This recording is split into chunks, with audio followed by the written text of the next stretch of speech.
Your Right Factor's on tonight. This agreement has made the world a much more dangerous place. Is that true? Is the nuke deal with Iran a dangerous capitulation? Senator John McCain, Brit Hume, and your humble correspondent will analyze. Do you think Martin Bashir was trying to be viciously, savagely hurtful to Sarah Palin? Yes, Chris, of course. CNN anchor Chris Cuomo kind of sticking up for the MSNBC commentator who grossly insulted Sarah Palin. Bernie Goldberg on that. Did I go out and party sometimes? Yes. I'm only human. Party a little harder than most people. Well, I wouldn't say that. Well, most people don't smoke crack when they party. Also tonight, Jesse Waters travels to Toronto to find out what the deuce is going on up there. So you're okay with him smoking crack? You just didn't like the fact that he got caught? Yeah. In addition, Glenn Beck returns to The Factor this evening. Caution, you are about to enter the no-spin zone. The Factor begins right now.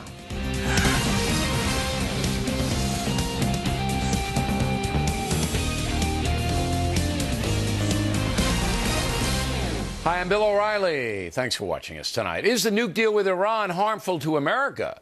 That is the subject of this evening's Talking Points memo. First of all, I'm going to keep this simple because, as you know, I am a simple man.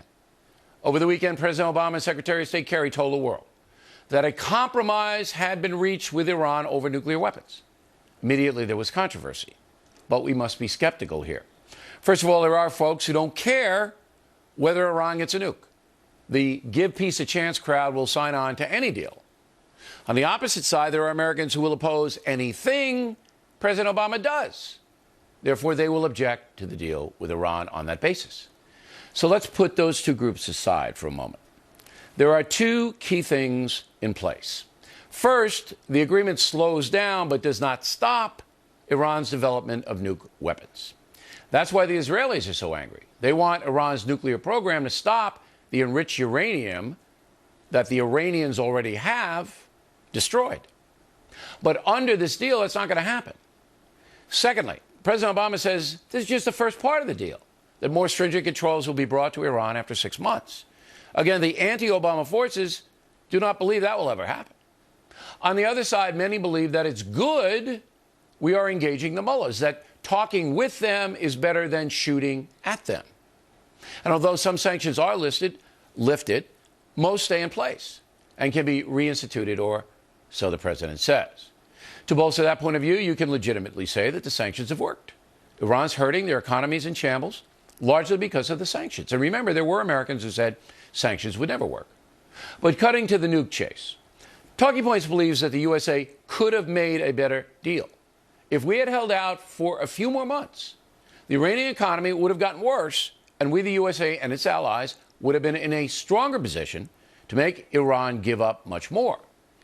But with President Obama in trouble over Obamacare, he wanted to make the deal, to demonstrate leadership and to stop the public opinion bleeding.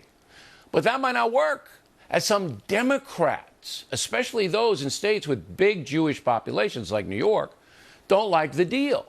And now there's a move in Congress to impose even stricter sanctions. Of course, the president would veto that if it ever passed. So there you have it. The deal delays but does not prevent Iranian nuclear weapons.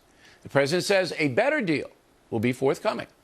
On the other side, critics say Iran is being appeased and they will cheat all day long. And that's a memo.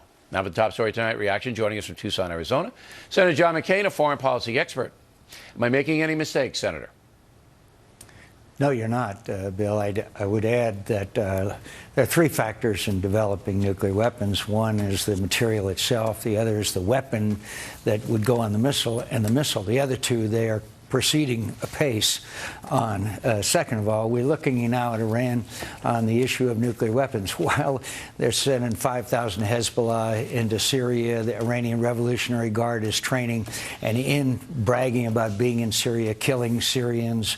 They are spreading terror throughout the region. They are responsible for the deaths of Americans. And I would also point out on this whole issue of right to enrich They've cheated, they've lied, they've prevaricated for years and years and years. And a fundamental has to be that they don't have the right to enrich. And if you look at the fine print in this agreement, you'll see that basically we have conceded that. That's outrageous and ridiculous. And by the way, as centrifuges continue to spin, their facility at Arak is not dismantled. And frankly, we've seen this movie before in the case of North Korea. All right, so you're against the deal. Well, let's take it one by one, though. Isn't it better for the United States to be talking with these people than to just say, look, our way or the highway, because you know they'll take the highway. They're not going to take, you have to give them something to get something. So I agree with a lot of what you said. I mean, we certainly don't have any assurance that they're not going to continue to do what they do. But if they don't, then all hell is going to break loose. I mean, President Obama can say, look, we tried this, we tried that. They're cheating, they're doing this, and now it's going to be even worse. No? Well, first of all, you know that the president didn't threaten the use of force. Second of all, we're giving. They're not giving anything. We're giving. Well, aren't they giving that they're not going to enrich more than 5%, which is they have to get up to 20% to have weapons grade. So they say we're not going to do that. We're only going to do 5%. The IAEA people will tell you that it's a matter of literally weeks before you move from 5% up to fissionable material at 90%. But we're giving. We're giving them an additional 7, some people say as much as $20 billion, which they'll use to continue to spread terror over the world. And by the way, with their economic difficulties, I've seen no reduction in their activities, especially in the Middle East. They're in Yemen. They're not reducing anything. So what would you do if you were president and you came close to being president? What would you do with these guys? I mean, they're bad guys. What would you do? Say you were president. What would you do with these guys? I would say we'll talk to you as long as you want, but we have to have a specific dismantlement of these capabilities. Say that you no longer have the, quote, right to enrich. If you want a nuclear power plant, which God knows why they want to, we'll build it for you. And that's what, I mean, there's ways. Yeah, we'll build you the peaceful one if you want it, but you can't. But that's what Netanyahu's saying. Netanyahu's saying, look, no deal unless they stop.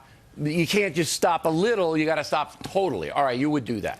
Now, and the only way you can keep them from not cheating, because they've been able to fool us over the years, is to have that complete stop. Yeah, Unless so you the have that guys complete can see. stop, they're going to find ways to conceal it. They've done it in the past. In fact, in 2007, our intelligence estimate was that they weren't doing it anymore. That shows you how unreliable our intelligence is when this kind of a complicated situation exists. But I think the Israelis have very good intelligence coming out of there. I could be wrong about that, but that's what I understand. Yes, and they are the target, Bill. Don't forget that. They're the ones that the Iranians have said they're going to wipe off the map. Wouldn't it be nice if maybe they said Israel has the right to exist? Wouldn't that be kind of a nice thing?